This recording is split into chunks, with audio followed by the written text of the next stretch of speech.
So at one point, Tupac gets killed in Las Vegas. Mm-hmm. And I guess Biggie was in the studio recording Nasty Girl when he heard the news.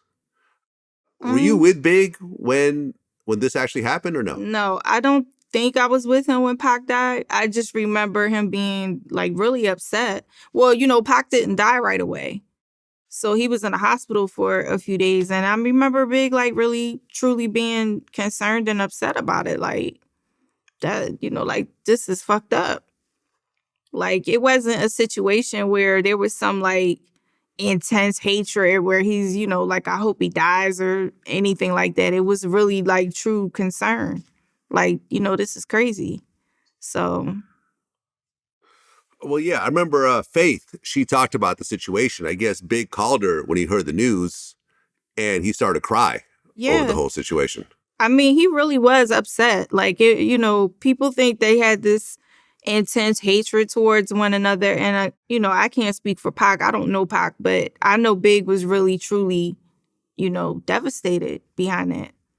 Because it was really shocking, especially at that time. I mean, yeah, Faye said, I think it's fair to say that he was probably afraid, given everything that was going on at the time and all the hype and that was put on the so-called beef, and he didn't really have it in his heart against anyone. Right.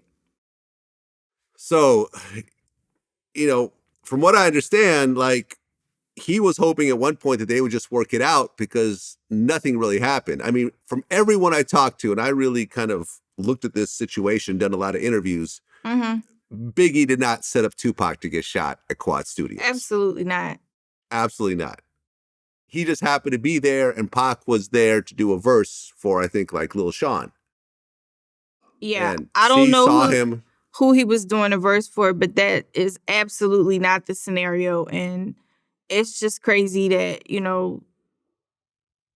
Pac said what he said and people just automatically just roll with that. Like, that used to fuck Big up. He's like, I don't understand. Like, I didn't have anything to do with this situation. Like, why does he think that I would do that?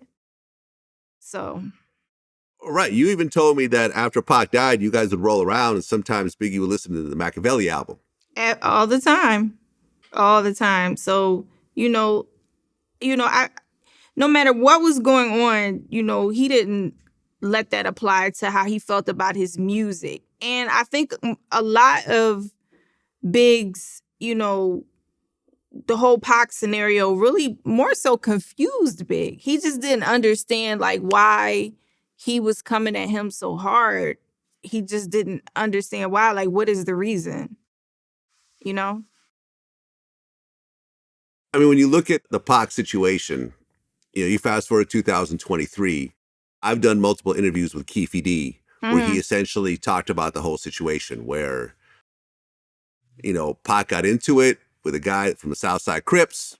They beat him up in the MGM lobby, and then they went and got some guns and ended up killing him right afterwards.